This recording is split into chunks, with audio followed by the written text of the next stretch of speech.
देश है जिसका इतिहास विविधताओं और संघर्षों से भरा हुआ है। ये क्षेत्र प्राचीन काल से लेकर आधुनिक युग तक अनेक ऐतिहासिक घटनाओं और सांस्कृतिक परिवर्तनों का गवाह रहा है। बांग्लादेश की वर्तमान स्थिति उसकी पुरानी सभ्यताओं, साम्राज्यों, उपनिवेशों और स्वतंत्रता संग्राम की जटिल यात्रा का परिणाम है। इस लेख में हम बांग्लादेश के इतिहास के प्रमुख चरणों पर विस्तृत चर्चा करेंगे। प्राचीन काल प्राचीन बांग्लादेश का क्षेत्र भारतीय उपमहाद्वीप के प्रमुख ऐतिहासिक क्षेत्रों में शामिल था। यहाँ की सभ्यता का उल्लेख हमें सिंधु घाटी सभ्यता तिंथ्रिवद टू टेटिंगलुरडियम और वैदिक काल में मिलता है। बांग्लादेश का हिस्सा मौर्य और गुप्त साम्राज्यों के अधीन था और यहाँ बौद्ध धर्म का महत्वपूर्ण प्रभाव था। इन साम्राज्यों के दौरान क्षेत्र में कई धार्मिक और सांस्कृतिक विकास हुए। मुस्लिम काल 9वीं शताब्दी में बांग्लादेश में मुस्लिम शासन का आगमन हुआ जब बख्तियार खिलजी ने बंगाल पर आक्रमण किया। इसके बाद दिल्ली सुल्तानत ने इस क्षेत्र को नियंत्रित किया। 6वीं शताब्दी में मुगल साम्राज्य के संस्थापक बाबर ने बांग्लादेश को अपने साम्राज्य में शामिल किया।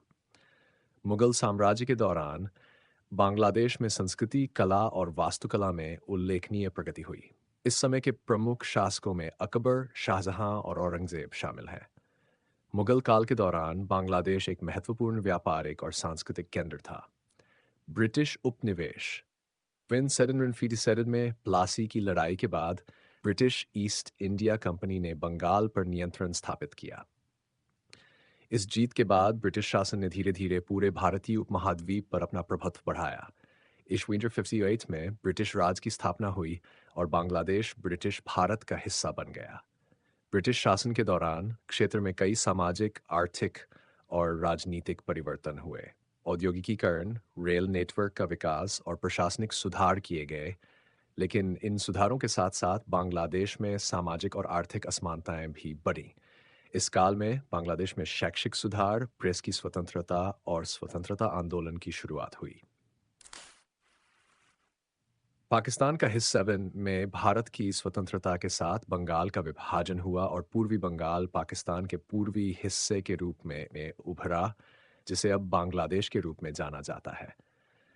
पाकिस्तान में पूर्वी और पश्चिमी हिस्सों के बीच सांस्कृतिक और भाषाई भिन्नताएं थीं, जो समय के साथ बढ़ती गईं। पूर्वी पाकिस्तान के लोग अपने भाषाई और सांस्कृतिक अधिकारों की रक्षा के लिए संघर्षरत थे और यह असंतोष धीरे धीरे राजनीतिक संघर्ष में बदल गया। स्वतंत्रता संग्राम 960 के दशक के अंत और 970 के दशक की शुरुआत में बांग्लादेश में स्वतंत्रता की मांग ने जोर पकड़ लिया।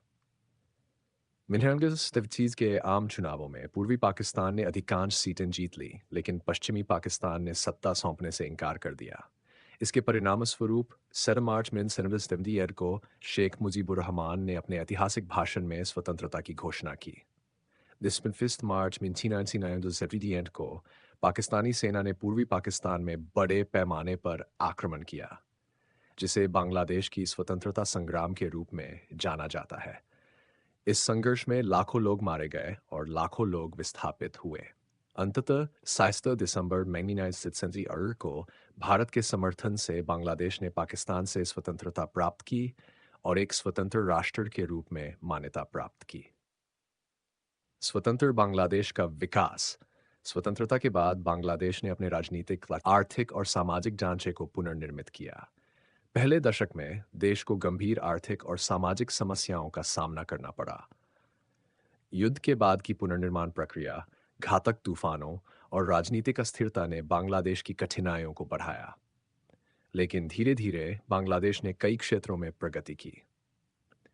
1980 के दशक के अंत और 2000 के दशक की शुरुआत में बांग्लादेश ने आर्थिक विकास और सामाजिक सुधार में उल्लेखनीय प्रगति की। कपड़ा उद्योग, ग्रामीण विकास और शिक्षा में सुधार जैसे क्षेत्रों में बांग्लादेश ने सफलता प्राप्त की। 2000 के दशक में बांग्लादेश ने अपने विकास के नए आयाम खोजे और वैश्विक मंच पर महत्वपूर्ण भूमिका निभाई। निष्कर्ष। बांग्लादेश का इतिहास एक जटिल और विविध यात्रा है, जिसमें प्राचीन सभ्यताओं से लेकर आधुनिक विकास तक की कहानी है। इस देश ने विभिन्न साम्राज्यों, उपनिवेशी शासन और संघर्षों का सामना करते हुए अपनी पहचान बनाई है। स्वतंत्रता प्राप्ति के बाद से बांग्लादेश ने अपनी समस्याओं का सामना करते हुए प्रगति की है और आज एक महत्वपूर्ण वैश्विक खिलाड़ी के रूप में उभरा है। बांग्लादेश का भविष्य उसकी ऐतिहासिक धरोहर, सांस्कृतिक विविधता और सामर्थ्य पर आधारित है।